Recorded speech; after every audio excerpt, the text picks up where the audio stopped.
Book of the day جی آج یہ امام زین الدین محمد بن عبد الرؤف المناوی، امام مناوی ان کو کہتے ہیں، یہ ان کی کتاب تھی سیدہ فاطمہ الزہرا کے عظمت و شان پہ. تو اس کا ترجمہ کیا ہے مناقب الزہرا، یہ قاری ظہور احمد فیضی صاحب نے اس کا بڑا زبردست ترجمہ کیا، اور مکتبہ باب العلم لاہور پاکستان جو ہے وہاں سے یہ کتاب شائع ہوئی ہے. بہترین کاغذ اور زبردست. ظاہر ہے امام مناوی بہت بڑی ہستی تھے، انہوں نے سیدہ پاک کی یہ شان جو ہے اس پہ یہ کتاب لکھی ہے. میں سمجھتا ہوں ہمارے ہر مسلمان کو پڑھنی چاہیے، اور ہماری بہنوں بیٹیوں کو خاص طور پہ. دوسری کتاب قاری ظہور احمد فیضی نے، یہ پاکستان میں شاید پہلی دفعہ اس موضوع پہ کتاب ہے، انوار العرفان فی اسماء القرآن. قرآن حکیم جو اسماء ہیں، قرآن کو شفا کہا گیا ہے، قرآن کو کتاب ہدایت کہا گیا ہے، یہ جتنے نام ہیں وہ سب پہ انہوں نے کمال کی ریسرچ کی ہے، اور بڑی ضخیم کتاب ہے. یہ کتاب بھی مکتبہ باب العلم جو ہے اس نے اس کو شائع کیا ہے. یہ کتاب میں سمجھتا ہوں اہل علم کے لیے بہت ضروری ہے، ہمارے جتنے بھی پروفیسر حضرات ہوں ان کے لیے، اور خطباء کے لیے، علماء کے لیے، طلباء جو دینی مدارس کے ہیں ان کے لیے بھی یہ بڑی اہم کتاب ہے.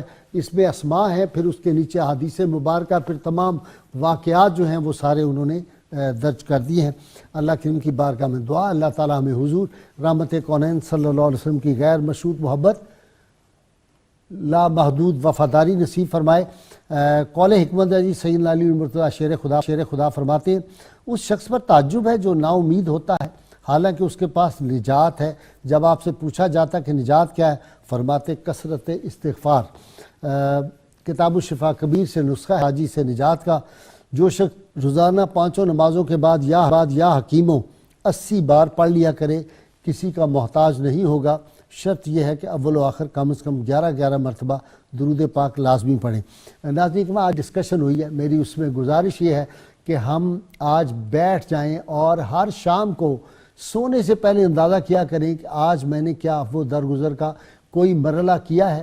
اور خاص طور پر جن لوگوں کو اللہ تعالیٰ نے کوئی بہتر پوزیشن دی ہوتی ہے، دفتروں میں آفیسر ہیں، کوئی کسی جگہ پڑھا رہا ہے، کسی اسکول میں ہے، کسی اور پرائیویٹ ادارے میں ہے، کسی مدرسے میں ہے، تو اپنے سے جو کم ہیں، ہم سے کم تر ہیں، یا کم تر ویسے انسان کے طور پہ نہیں، جو عہدے میں جو ہے وہ اگر سبارڈینیٹس ہیں تو ان کے ساتھ ہمارا سلوک کیا ہے، اور ہم نے کتنی دفعہ ان کو معاف کیا. اللہ تعالیٰ ہمیں معاف کرنے کی توفیق عطا فرمائے. نعرے کے لیے تیار ہو جائیے.